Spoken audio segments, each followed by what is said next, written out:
네, 녹색정의당 정책위 의장 김종민입니다. 오늘 녹색정의당은 저출생에 대한 대책 5대 공약을 발표하려고 합니다. 심상정 원내대표님 함께 참석하셨습니다. 이따가 세부적인 공약 발표를 하겠습니다. 먼저 제가 취지 말씀부터 먼저 올리겠습니다. 저출생 문제는 사회적인 차별, 곧 임금, 직업, 노동 등 신분 차별에서 비롯됩니다. 이는 대학 서열화와 이를 둘러싼 사교육 경쟁 등에서 그 근본 원인을 찾을 수가 있습니다. 또한 아이를 낳고 키우기 힘든 것, 곧 돌봄의 문제도 중첩되어 있습니다. 이런 사회구조적 문제를 해결하지 않고 아이 낳으면 돈 주는 것으로 해결이 불가능하다는 것을 정치권 스스로 인정을 할 때입니다. 합계 출생률이 0.6인 한국 사회, 세계의 저출생 주요 관심국가가 됐습니다. 녹색정의당은 이번 22대 국회를 저출생 문제 해결의 시발점이 되게 하겠습니다. 저출생의 위기를 기회로 돌리겠습니다. 정부, 정당, 기업, 시민 모두가 저출생 문제 해결을 위해 특단의 결단에 나서야 할 때입니다. 국회부터 정치적 대타협을 시도해 나가겠습니다. 국회 내에 기후대응 상설특위뿐만 아니라 초당적인 저출생 인구 상설특위를 설치하고 정치 세력 간 대타협뿐 아니라 시민들과 함께 사회적 대타협을 만들어 가겠습니다. 녹색정의당의 저출생 대책 공약에 많은 관심을 부탁드리겠습니다. 자세한 공약 발표는 이어서 심상정 원내대표께서 직접 해주시겠습니다.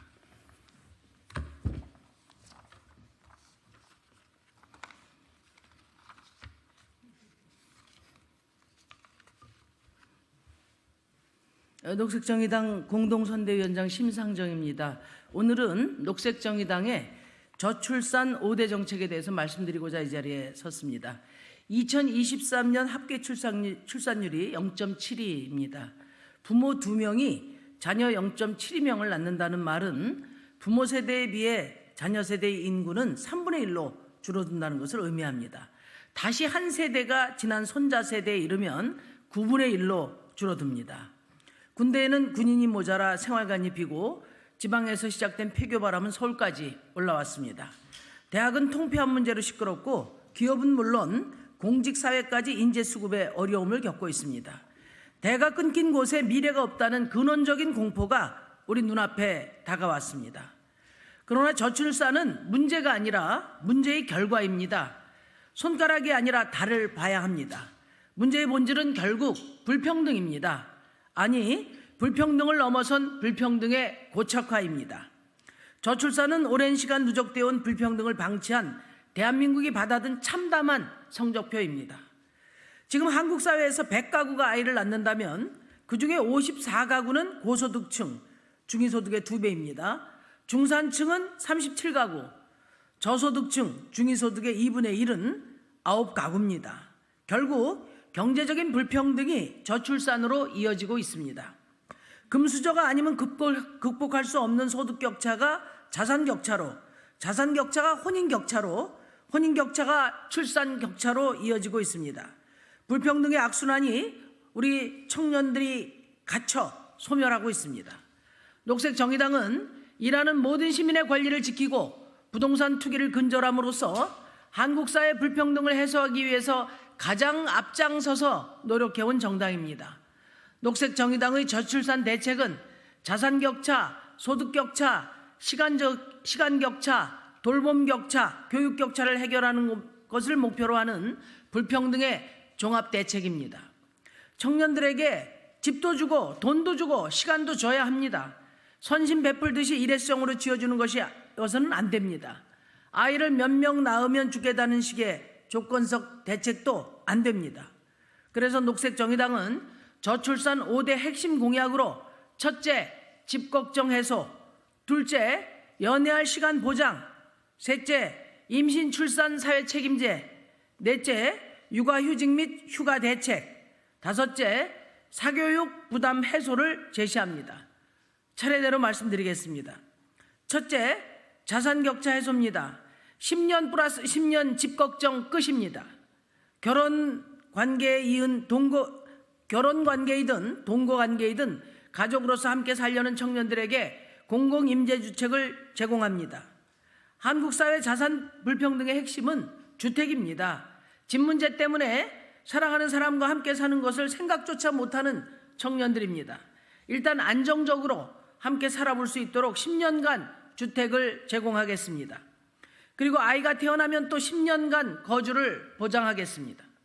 최대 20년간 주거비 부치, 연애, 결혼, 출산을 하면서 미래를 준비할 수 있도록 하겠습니다.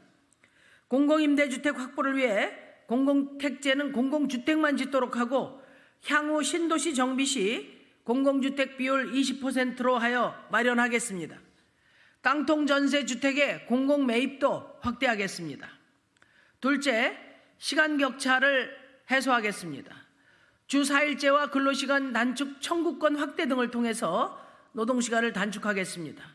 그래서 청년들이 연애도 하고 가족과 함께 할 수 있는 시간을 보장하겠습니다.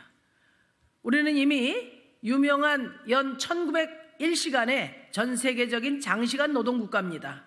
일하는 시간이 늘어나면 누군가를 만나고 알아가고 서로 돌볼 시간과 여력은 떨어질 수밖에 없습니다. 윤석열 정부가 69시간제를 도입하려 할 때 가장 강력하게 반발했던 것도 청년들입니다.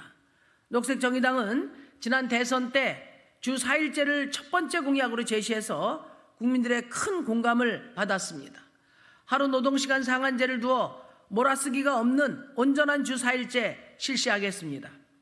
또한 근로시간 단축 청구권을 이유와 기간의 제한 없이 사용할 수 있도록 하고 이후 전일제로 복귀하는 것도 보장하겠습니다. 연간 30일의 유급 돌봄 휴직과 연차 휴가 5일을 추가하겠습니다. 셋째, 소득 격차를 해소해야 합니다. 임신, 출생, 사회 책임제로 돈 걱정 없이 임신하고 출산할 수 있도록 하며 모든 아이들이 격차 없이 성장할 수 있도록 하겠습니다. 임신, 출산에 소요되는 의료비 전액을 지원하고 이를 위한 원스톱 상담 창구 및 지원 체계를 마련하겠습니다. 청소년, 미혼모, 외국인, 노숙인, 장애인 등 취약계층에게는 특화된 서비스를 제공하겠습니다. 아동수당을 18세까지 지급하고 아동 청소년 병원비 연간 100만 원 상한제를 우선 실시해서 아이 키우는 부담을 덜어드리겠습니다. 넷째, 돌봄 격차를 해소하겠습니다. 육아휴직과 휴가를 충분히 보장해서 여성에게만 독박 육아의 책임이 돌아가지 않도록 아빠 육아휴직도 강화하겠습니다. 먼저 눈치 안 보고 육아휴직할 수 있도록 출산하면 자동적으로 육아휴직에 들어가는 자동 육아휴직제를 도입하고 아빠들의 육아휴직을 3개월 할당하겠습니다. 육아휴직 급여 상한액도 올리고 복귀 후에 일부를 돌려주는 사후 지급금 제도를 폐지하겠습니다. 배우자를 포함한 출산 휴가도 확대할 것입니다. 충분한 휴직과 휴가를 보장하기 위해서는 대체 인력 지원이 필수입니다. 중소기업 등을 위한 대체 인력 지원센터를 설립 운영하고 대체 인력의 소득을 국가와 기업이 나누어 보장하겠습니다. 다섯째, 교육 격차를 해소하겠습니다. 육아의 장기적 부담이 되는 사교육비 걱정을 덜 수 있도록 국가가 돌봄과 교육을 책임지겠습니다. 유보 통합으로 돌봄 부담을 경감하고 학교 한반 20명과 중증 기본학력 보장 시스템으로 맞춤 교육을 제공하며 대학의 상향 평준화와 학벌 차별 금지법으로 입시 경쟁을 완화하겠습니다. 이제 결혼, 출산, 육아, 돌봄, 교육까지 국가가 다 책임져야 합니다. 진보 정당이니까 하는 무책임한 주장으로 치부할 일이 아닙니다. 출산율 제고는 전반적인 사회개혁에 대한 국가적 결단이 뒤따를 때만 해결될 수 있다는 점을 분명히 말씀드립니다. 청년들이 연애는 사치고 결혼은 신분이라고 생각하는 한 출산을 기대하기 어렵습니다. 청년들이 결혼은 내 삶의 장애물이고 출산은 가난해지는 지름길이라고 생각하며 누군가 함께하는 미래를 포기하지 않도록 해야 합니다. 세계 12 경제 강국에 걸맞는 삶의 질이 제고되어야 합니다. 국회가 나서야 합니다. 22대 국회에 기후상설특위와 함께 인구상설특위가 구성돼서 국회가 이 논의를 주도해야 합니다. 녹색정의당은 녹색국회, 인구국회를 만들어 가겠습니다. 감사합니다.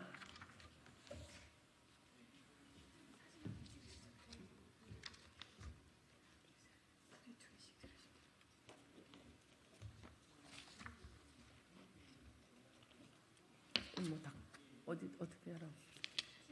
사진? 네.